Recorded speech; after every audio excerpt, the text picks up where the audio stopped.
असल में बिहार के पटना जंक्शन पर 13 फरवरी की रात में Dhanbad Patna intercity express train में एक लावारिस बक्सा मिला था। उसके बारे में पुलिस ने पड़ताल की, लेकिन उसका कोई वारिस नहीं मिला। बक्सा बिल्कुल बोगी के वॉशरूम के पास मिला था। पुलिस ने उसका ताला तोड़कर चेक किया तो उसमें एक इंसान की लाश थी। उस लाश के पास ऐसा कुछ नहीं मिला जिससे उसकी पहचान हो सके। इसके बाद रेलवे पुलिस ने मामले की जांच शुरू की, लेकिन सवाल था कि आखिर ये लाश किसकी है। बिना उसकी पहचान हुए केस की जांच भी मुश्किल थी। लिहाजा जहां से ये ट्रेन चली थी वहां से लेकर जिन स्टेशनों पर रुकी थी वहां की सीसीटीवी की जांच होने लगी।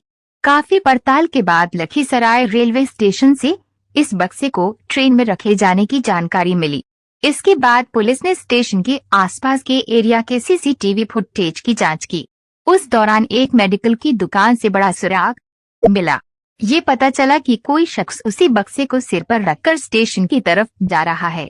अब पटना रेलवे पुलिस ने लखीसराय और उसके आसपास के एरिया से मिसिंग लोगों की डिटेल निकाली। तब पता चला कि 12 फरवरी से जगत नामक युवक लापता है। उसके परिजनों ने इस बारे में पुलिस में शिकायत की है। पुलिस ने उसके परिवार को बक्से में मिली वो लाश दिखाई। फिर घर वालों ने उस लाश की शिनाख्त जगत के तौर पर की। अब सवाल था कि आखिर जगत का कत्ल क्यों हुआ, किसने किया, इसकी वजह क्या थी? क्योंकि इसी साल यानी 2023 के मई में उसकी शादी होने वाली थी।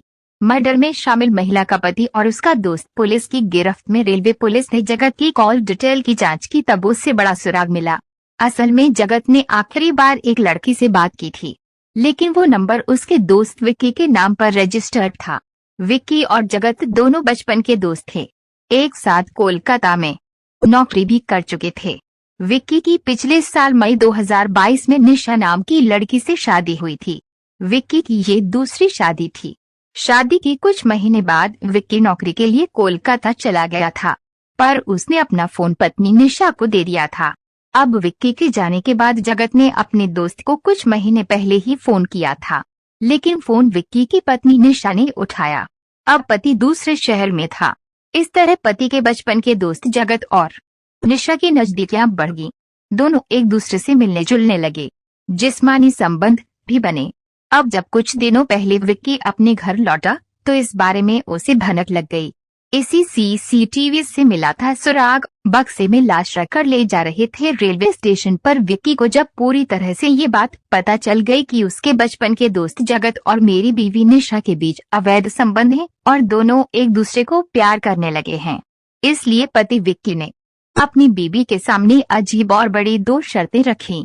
पहली शर्त थी कि या तो वो अपने प्रेमी जगत से शादी कर ले या फिर उसका मर्डर करने में मेरा साथ दे। अब बीबी का पूरा दिमाग हिल गया। उसने समाज में खुद को बचाने के लिए दूसरी शर्त मान ली, यानी वो अवैध संबंधों को हमेशा के लिए खत्म करने के लिए प्रेमी का कत्ल करने के लिए राजी हो गई। अब मर्डर की स्क्रिप्ट विक्की लिख रहा था और उसे अंजाम निशा दे रही थी। इसके लिए विक्की ने इंटरनेट पर क्राइम पेट्रोल और दूसरे क्राइम शो देखे। उससे आइडिया मिला कि अगर मर्डर के बाद किसी की लाश को एक शहर से दूसरे शहर में लावारिस छोड़ दिया जाए तो उसकी पहचान नहीं हो सकेगी। जब पहचान नहीं होगी तो उसका केस हमेशा के लिए दबा रह जाएगा। अब निशा ने जगत को फोन किया। वो तारीख थी 12 फरवरी। निशा ने जगत को फोन कर पूछा कि आज कहाँ हैं, मिलने आ जाइए ना। पति आए थे लेकिन फिर कहीं चले गए हैं, अब कुछ दिन बाद आएंगे। ये सुनकर जगत प्रेमिका निशा से मिलने के लिए उसके घर लखीसराय आ जाता था। पहले से साजिश के तहत विक्की घर की छत पर छुप जाता है। इधर जगत कमरे में दाखिल होता है। पूरी साजिश के तहत निशा उससे प्यार भरी बातें करती है, फिर उसे कुछ पीने को देकर बिस्तर पर लिटा देती है। पीने में ही बेहोशी की दवा होती है, जिसके बाद बिस्तर पर लेटते ही जगत अर्ध बेहोशी की हालत में चला जाता है। उसी समय छत से पति यानी विक्की आता है और गला घोंटकर उसकी हत्या कर देता है। इसके बाद एक बड़े बक्से में उसकी लाश रखते हैं। फिर इसमें विक्की ने अपने दोस्त बिट्टू का सहारा लिया।